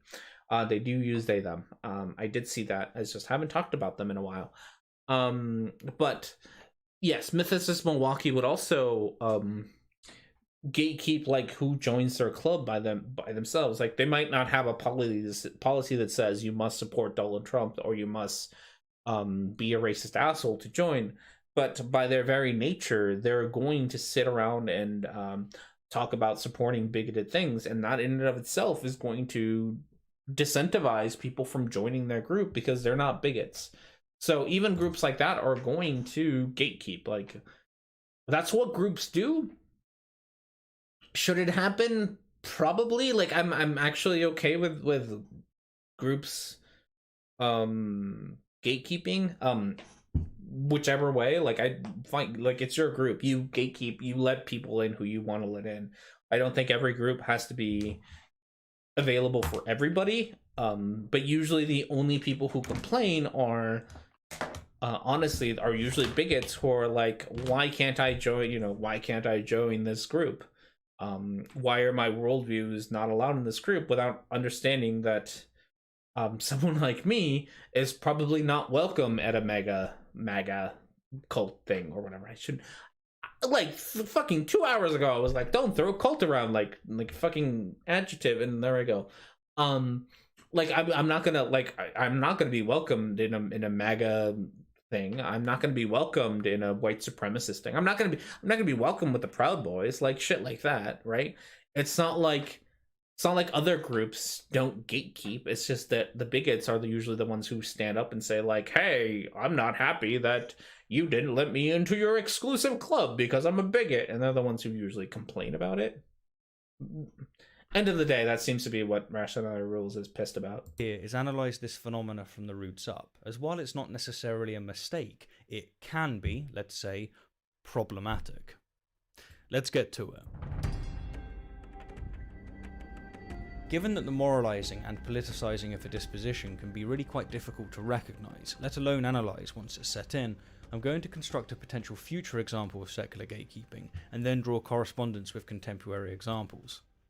Now, This is hilarious. He's like, I remember watching up until this part and being like, the fuck are you doing? So pretty much, he's gonna sit here and be like, let me sit here and come up with hypothetical situations that might happen in the future if we continue gatekeeping. Like, let me sit here and pretend that there's going to be problems with this, and then show that they are a problem. So that's a thing that we did. Hey Scott, how's it going? Like, he legitimately admitted that he's just gonna make up problems that he think are gonna exist, and then he's gonna claim them to be a problem. Like, these aren't problems that exist now with gatekeeping. These are problems that he thinks will exist. That's called a straw man. Yeah. Oh no. The fact that this man has still calls himself Rationality Rules in any way, shape, or form is hilarious. Like, it's the dude who made a whole playing card game about what are they called? Errors in philosophy. What the fuck they're called? Like, philosophy. Philosophy. They have a name. But yes, the same man is now going to sit here and create his own problems in his head that he thinks are problems. That's good. Good stuff. Good Specific stuff. hypothesis I'm about to give. Fair enough. But the point I'm conveying, the phenomena I'm trying to illustrate, is that two completely separate positions can often interweave so comfortably as to exhibit the illusion of being synonymous.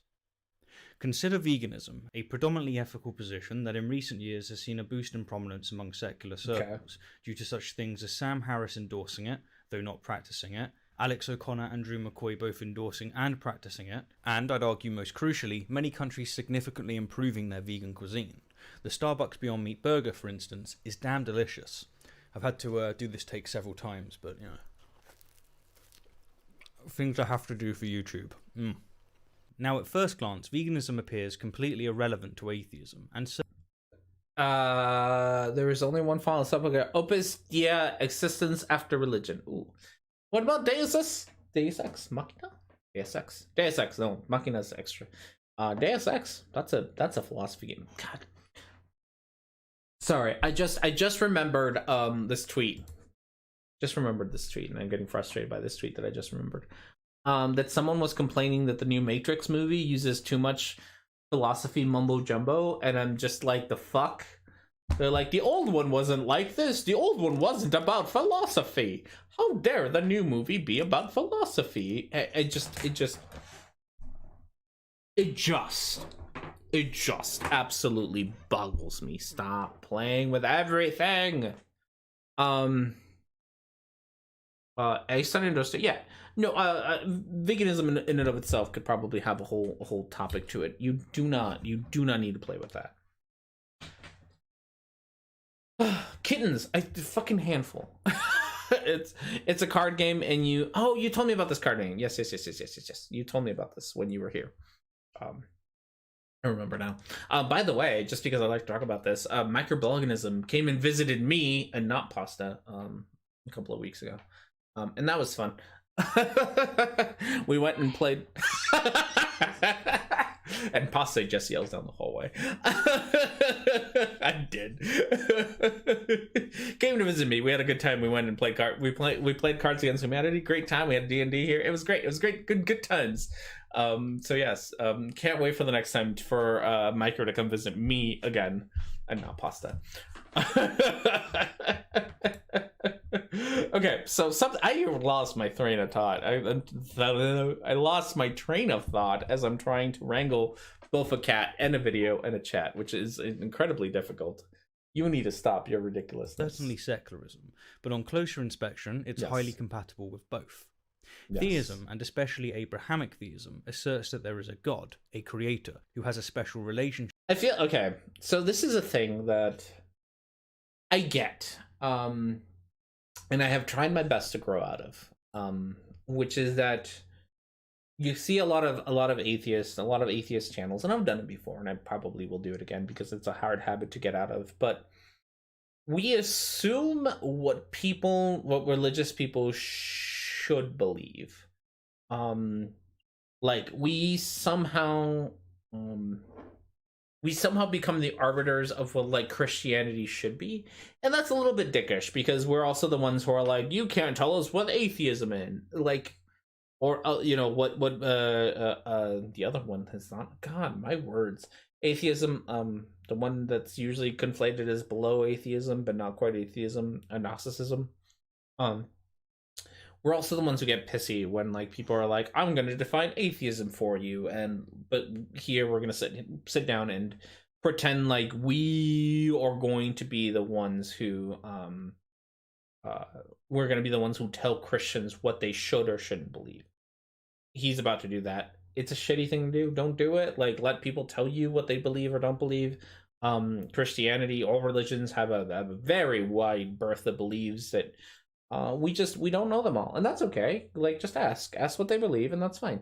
Now, see Sophia and Sarah Sedig's video on the Matrix sequels. It makes sense if you take visual nonsense away. Oh, I want to go see the new one so badly. I'm so excited.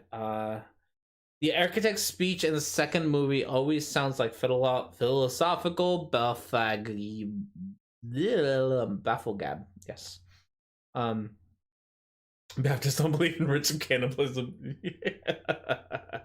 So yes, Pasta and I have been working our way through the Matrix movies. We finished the second one like Tuesday night, one of those nights. And so we still gotta work our way through the other one left. So we're gonna try to do that because Matrix comes out on Tuesday, Thursday, something. So entirely derailing everything. I was one of the videos that I was looking at, somebody complaining about the Matrix because I think that's hilarious. And one of the big complaints that somebody has, or not big complaints, but someone was confused by, was the fact that The Matrix is coming out on the 22nd, which I think is a Wednesday. And he's like, movies usually come out on a Thursday, so that's a little weird, which really 100% lets me know that this person is either too young or does not understand what the Wachowski sisters have done with the Matrix. So, personal experience, I skipped school when the Matrix Revolution came out. So that I could go see the Matrix Revolution opening day when it came out. And I think it came out on a Wednesday as well. Wednesday or Tuesday. No, probably a Wednesday. It came out on a Wednesday. And it came out in California at like 9 a.m. Like we got the first showing. It was like 9 a.m. that we got it. And that's because what they did is the Wachowski sisters wanted to release Matrix Revolution at the exact same time everywhere. That's what they wanted to do. So they picked a time and a time zone, and I don't remember what time zone that is, but that they released the movie at the same time everywhere. So I got to go see the movie, like the first showing of the Matrix Revolution, at like 9 a.m. California time. I'm guessing, without really even doing research in it, I'm guessing that that's what they're doing this time around, which is that they're releasing it everywhere at the same time, which is why it's coming out on a Wednesday here, and not on a Thursday like it traditionally is, so that it coincides with coming out on a Thursday at other parts of the world, because America, as it turns out, is not the only country in the world and not the only time zone that matters. So, I'm guessing that that's what happens, and that's what's going on. But people were genuinely like concerned about it. October 20th was a Monday. Okay. Wait, movies always come out on Thursday? Not always, but for the most part in the US, I shouldn't say Thursday. Movies come out on a Friday. They come out Friday nights, which usually ends up being Thursday into the next day kind of thing. But yes, no, they usually come out Thursdays here. So yeah, no, that's before the weekend. Like, that's the thing. They come out before the weekend. And obviously there are exceptions, but there are people on the internet are confused about exceptions, because when aren't they, right? With one of its creations, and that creation just so happens to be us. We humans, so they maintain, are created in God's image, no less, and as is ordained in Genesis and supported elsewhere, we are given dominion over all other animals. Indeed, the holy books clearly permit the commodification of other creatures, with kosher and halal legislation going so far as to provide gruesome instructions of execution, in, I must say, a way that suggests an evil god. Okay, so, and I'm just going to repeat this and probably just listen to it or skip ahead, is don't assume what people believe. You don't know what people believe. Don't assume what people should believe. It's not your religion. It's not your place to tell others what they should or shouldn't believe. That's it. Now, yes, there are ways to interpret the holy books as to endorse veganism, just as there are ways to interpret the holy books as to endorse, well, pretty much anything. I'm going to actually scoot back a little bit, because he had a couple of biblical quotes on the board. There we go. And we're gonna read them, because and to every beast of the earth, and to every fowl of the air, and to everything that creepeth upon the earth, wherein there is life, I have given every green herb for meat, and it was so. Whatever parteth the hoof, englobing the footed, and cheweth the cub among the beasts, thou shalt ye eat. Okay, so the thing about this is, and I guess I'm engaging in apologetics. Jeez, fuck, how the tables have turned. Sorry, my autism insisted that I check the release date and the day of the week. No, that's fine. I don't remember. It was 2003. I was in high school when it came out, so that ages me a little bit. So that goes to tell you when I was in high school. So I kind of remember it. I remember going to it. I remember skipping school, and that was fun. But either way, so the Bible does. So the thing about the Bible is that it will give you justification for anything you want. Also, the thing is, and I think the thing that Rash and Arrows is gonna not deliberately misinterpret here is that just because you have permission to eat meat doesn't mean you have to eat meat. Like, you can eat meat is not the same as you must eat meat, and you are not allowed to be vegan, right? You can look for vegan justifications in the Bible if you must. I don't think you need to look for vegan justifications in the Bible if you need to. Like, I think you can simply say, I don't want to, and that's enough. But that's just me. And Rationality Rules is going to entirely ignore that. So, and he's just going to be like, no, the Bible says that you can eat meat, therefore you must eat meat. Other creatures, with kosher and halal legislation going so far as to provide gruesome instructions of execution, in, I must say, a way that suggests an evil god. Now, yes, there are ways to interpret the holy books as to endorse veganism, just as there are ways to interpret the holy books as to... Okay, we're not going to give me a hard time about... 10 p.m. is a reasonable time to go to bed. When you wake up at 5:30 in the morning, fuck off. Now the problem is I will never forget it. Oh no. Oh no. endorse, well, pretty much anything. However, outside of bending over backwards, the books declare us as God's chosen. It is us that receive the commandments, and us alone. We can't kill other humans for taste, but we can kill other animals for taste. But what occurs when the illusion of divine favoritism subsides? When we no longer consider ourselves the universe's crown jewel, how then can we maintain the subordination of our sentient kin? As Mark Bekoff puts it, although other animals may be different to us, this does not make them less than us. In short, we need a new symmetry breaker, a reason, a justification as to why we alone are worthy of rights, respect, and love. Do you have... Huh. I don't know what his point... I did already lose his point too. I think he's just mad at vegans. I'm not gonna lie, he just seems to be like... He just seems to be mad at vegans. Like, that's... Like, your beef is with vegans. I don't know what any of this other is. He wrote it for the dolphins. It just got stolen when the holidays in Eden. Oh, okay. Throughout history, there have been many really proposals, bad. and some... I ain't going to do that thing. I'm gonna speed you up, bud.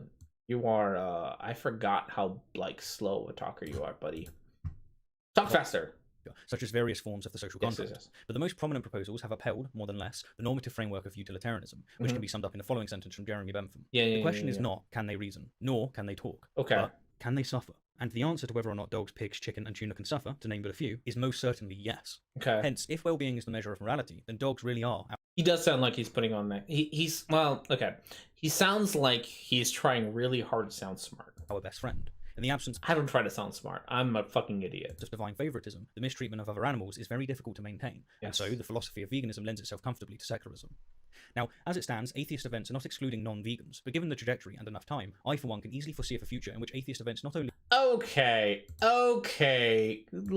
we finally got to a fucking point. There we go. We finally got there. Let's, okay. Secularism. Now, as it stands, atheist events are not excluding non-vegans, but given the trajectory and enough time, I for one can easily foresee a future in which atheist events not only exclude, but even disparage non-vegans. Okay, so we've gotten to the part where Rationality Rules is going to make up a like right now, currently, and this day and age, and the year of our Lord 2021. Atheist conferences do not discourage or disallow vegans or the meat eaters, right? But in the future they might, and that's a problem. They might disallow you and me, and that's a problem. Like, it's not currently a problem, but someday they might, and so for that reason he is concerned. Okay. I feel like Rationality Rules just has like a stick up his butt about veganism. And if you're not convinced of this... Oh no! How awful! I might hypothetically have to eat vegan food for like 2 days. I know, right? Then consider for just a moment that 20 years ago, Richard Dawkins was the face of atheism, secularism, and humanism, with him winning the Humanist of the Year, no less. Today, however, he has fallen in the estimates of some segments as to warrant the retroactive rescinding of his reward. He is still the face of atheism, yes, but as things have changed, so too has his standing. Yeah, so here's the thing. It's because he's a bigot. Like, it's because it's... So my guess is that Richard Dawkins was probably always a bigot, right? Like, I don't think he became more of a bigot in the last 20 years. I'm pretty sure he was always a bigot, right? He was always transphobic, and he always supported transphobic garbage. The difference is that the world has moved on, right? The world has decided, thankfully, that being transphobic is not okay. And rather than say, hey, being transphobic is not okay, Richard Dawkins was like, no, I want to continue to be transphobic, right? I am just absolutely baffled that Rationality Rules feels the need to defend people being bigots. And like that's really what he's doing, is like, it should be okay to be a bigot. And people don't have to change their minds. Which is like, so there's so much funniness to that, right? Well, like one of the things that's always like he's somebody who sits there and is just like, Christians need to change their ways because science has moved on, or we have moved on morally from needing a god or whatever, right? And they need to keep up with things. But when it comes to things like transphobia, which I'm not surprised by Stephen here, he's like, no, people should be allowed to continue to be transphobic, and we shouldn't try to push them to not. Like, they should be allowed to be. Again, not surprising from the transphobe. Now, what I've just predicted with veganism is, at least as far as I'm convinced, precisely what's already happened with such things as multiculturalism and equal rights. The typical 17th century Enlightenment humanist views of Jews, for instance, is today considered utterly deplorable. But in any case, whether you see my vegan atheism hypothesis as a possibility or not, the point is that two completely separate positions can often complement each other so significantly as to be colloquially fused. And just in case I have failed to express the point, here's a real-life example. Due to Abrahamic influence, in the West we tend to think of religious people as people who believe in God. But this isn't technically the case. One can be religious, endorsing a supernatural world and afterlife, etc., without necessarily believing in gods. God, you have such a fucking, like, European Western idea of the world. God damn.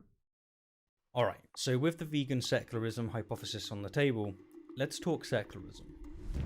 Okay. Strict secularism! Secularism is the principle of separation of the state from religious institutions. Yes. And so, strictly speaking, so long as one aims to prevent religions from enforcing dogma through governmental control, theists and atheists are equally welcome as activists. But in reality, of course, the rate of secular endorsement among theists and atheists is weighted towards the latter, and it's chiefly for this reason that secularism is often conflated with atheism. But atheism isn't, of course, the only thing secularism is conflated with. No, not by a long shot. For instance, and as already touched upon, it's also largely fused with humanism, a stance... Okay, so I think we've gone long enough. We've gone over this time, and maybe I'll try to... God, this video is so bad. I have forgotten how fucking terrible Rationality Rules is. Like, I feel like I shouldn't have forgotten that, because he's always been terrible. But he really, at the end of the day, he's just pissed that bigots aren't allowed to be bigots anymore. Like, that's... Like, oh no, I'm being kicked out of humanist groups because I'm a bigot and I don't like it. Like, that's his whole argument. Oh my goodness. I am... okay.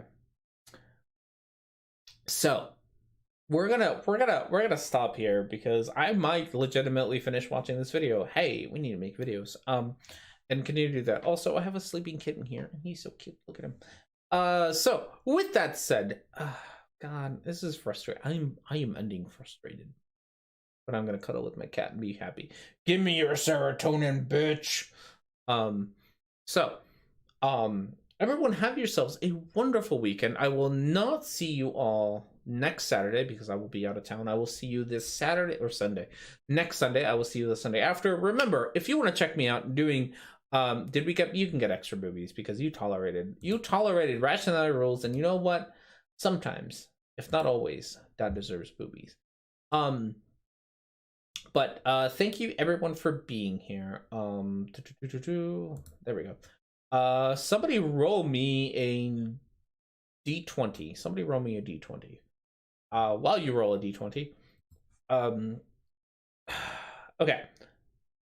Group hug if you stand being around trans girl. Oh, we love you so much, Christy. Hang around some more. But yes, we won't see you next week. We will see you the week after. Remember, if you want to check out some of my other nonsense that I do on the internet, follow me on the Twitters. Also, remember that I will be on Rolling Left with Christiosity, Christy Winters, Microbloganism, and Awkward Pasta. So all of that good stuff if you would like to join us. Nobody's rolling a d20. I can't reach my d20, so we're a d20 out. So randomly clicking on this one, bam. Thank you all. We made it through the thing. We did what we were supposed to. And have yourselves all a wonderful weekend, and we will see you all next time.